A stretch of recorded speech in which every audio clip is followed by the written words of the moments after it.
Saat rumah tak lagi jadi tempat pulang,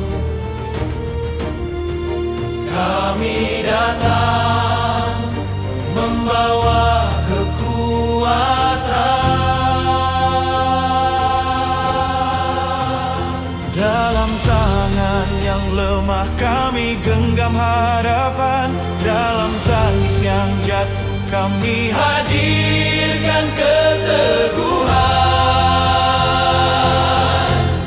Karena kami ada untuk masyarakat, menghapus duka, menyalakan semangat di setiap bencana, di setiap masa.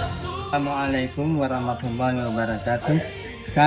Saya sebagai mewakili warga Desa Kejahatan mengucapkan terima kasih terhadap Bapak Kapolri yang telah menyumbangkan air bersih di Masjid Ar-Rahman ini untuk masyarakat, dan kami mengucapkan terima kasih kepada Polri. Kami titipkan ketabahan.